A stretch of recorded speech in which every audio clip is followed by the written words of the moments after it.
Hello students and friends, आप सभी का मेरे यूट्यूब चैनल सक्सेस यूट्यूब में हार्दिक स्वागत है। तो जैसा कि एनसीईआरटी विज्ञान कक्षा 9 का एक नया अध्याय आज लेके मैं आपके सामने प्रस्तुत हूँ। यह अध्याय का नाम है आपका जीव में विविधता, यानी अंग्रेजी में इसे कहेंगे डाइवर्सिटी इन लिविंग ऑर्गेनिज्म। ठीक है, डाइवर्सिटी इन लिविंग ऑर्गेनिजम्स, जीवों में विविधता, यह नया चैप्टर है, इसको लेके हम चलेंगे। तो चलने से पहले, वीडियो प्रारंभ करने से पहले मैं आप सभी से एक अनुरोध करना चाहूँगा कि आप वीडियो को अंत तक देखें, ताकि जो भी टॉपिक आपको पढ़ाया जा रहा है या जो भी कॉन्सेप्ट आपको बताया जा रहा है वो आपको अच्छे से समझ में आ जाए। तो फ्रेंड्स, चलते हैं जीव में विविधता। ठीक है, सबसे पहले एक प्रश्न उठता है, बहुत पूछता है एग्जाम में आपके, कि जीव में विविधता यानी कि जैव विविधता क्या है, जैव विविधता किसे कहते हैं। ये क्वेश्चन कई बार पूछता है एग्जाम में। तो फ्रेंड्स, समझेंगे जैव विविधता क्या है।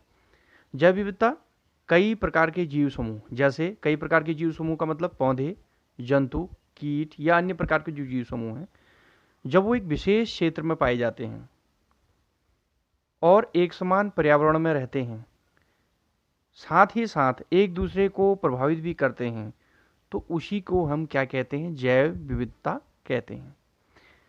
एक लाइन में अगर हम समझें तो जीवों में विविधता यानी कई प्रकार के जो जीव हैं, कई प्रकार के जो जीव हैं वो एक साथ एक ही स्थान पर एक ही वातावरण में रहते हैं, तो उसे ही हम जैव विविधता कहते हैं। उदाहरण से मैं आपको स्पष्ट करा दूं, मान लीजिए कोई स्थान है जैव विविधता का, उस स्थान में कई प्रकार के पौधे हैं, उसी स्थान में कई प्रकार के जीव हैं, उसी स्थान में कई प्रकार के कीट हैं, उसी स्थान में कई प्रकार के अन्य जीव समूह रहते हैं, ये एक साथ रह रहे हैं।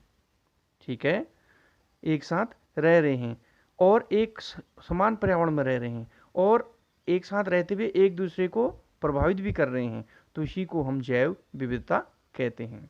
ठीक है, जैव विविधता के परिणाम स्वरूप क्या होता है, विभिन्न प्रजातियों का स्थायी समुदाय अस्तित्व में आता है। एक और उदाहरण आपको जैव विविधता का मैं एक सिंपल सा उदाहरण समझाता हूँ। जैसे मान लीजिए हम घर है, यानी हमारे एक घर है, हमारा मकान है, उस मकान में यानी कि हम भी हैं, बिल्ली भी है, कुत्ता भी है और उसके अगल बगल कीट भी रह रहे हैं, आपके जंतु भी हैं यानी गाय भी है, भैंस भी है ना, और बैल भी है। ठीक है, और हम एक ही वातावरण में रह रहे हैं और एक ही मकान में रह रहे हैं।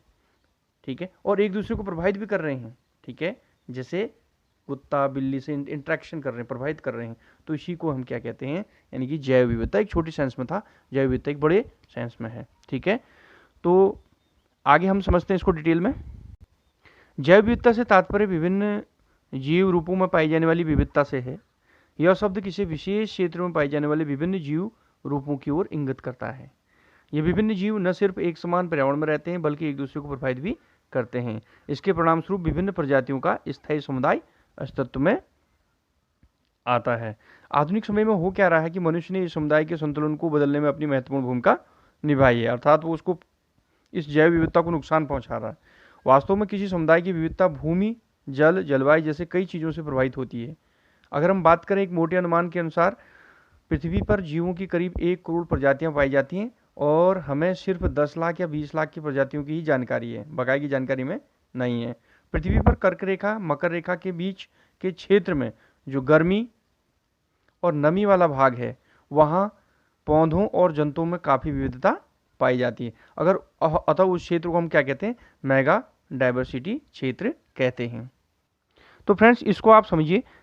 देखिए, पृथ्वी पर कर्क रेखा, ये कर्क रेखा है, ये पृथ्वी है आपकी, है ना, ये नॉर्थ पोल है आपका और ये साउथ पोल है। ठीक है, ये पृथ्वी में ये कर्क रेखा है ऊपर और ये मकर रेखा है। ठीक है, और बीच में आपकी विषुवत रेखा है, इसे भूमध्य जो है भूमध्य सागरीय रेखा भी कहते हैं, भूमध्य रेखा भी कहते हैं। यानी ये कर्क रेखा होगी, ये मकर रेखा होगी, भूमध्य रेखा होगी। ठीक है, 0 डिग्री। ठीक है, पर तो इन दोनों के बीच में कह रहा है, पृथ्वी पर कर्क और रेखा और मकर रेखा के बीच के क्षेत्र में जो गर्मी और नमी वाला भाग है, ये क्षेत्र आपका जो है गर्मी और नमी वाला क्षेत्र है। ठीक है भाई, गर्मी क्यों पड़ती है, क्योंकि आपका जो है सूर्य बीचों बीच में है, सूर्य की डायरेक्ट जो सीधी किरण जो है, सूर्य की सीधी किरण यहाँ पर पड़ती हैं और परिणाम स्वरूप यहाँ पर अत्यधिक वर्षा होती है, अत्यधिक नमी यहाँ पर है। ठीक है, और जिस कारण यहाँ पर पौधों और जंतुओं में क्या है, काफ़ी विविधता पाई जाती है। कई प्रकार के यहाँ पौधे पाए जाते हैं, कई प्रकार के यहाँ पर जंतु पाए जाते हैं। तो इसी कारण इस क्षेत्र को हम मेगा डाइवर्सिटी क्षेत्र भी कहते हैं। ये वाला क्षेत्र आपका क्या कहलाएगा? मेगा डाइवर्सिटी क्षेत्र कहलाएगा। तो पृथ्वी पर जैव विविधता का आधे से ज़्यादा भाग कुछ एक देशों में, जितनी भी आपकी जैव विविधता है उसका आधे से ज़्यादा भाग कुछ एक देशों में है। कौन कौन से देश हैं? Brazil, Colombia, Ecuador, Peru, Mexico, Zaire, Madagascar, Australia, चीन, भारत, इंडोनेशिया और मलेशिया हैं।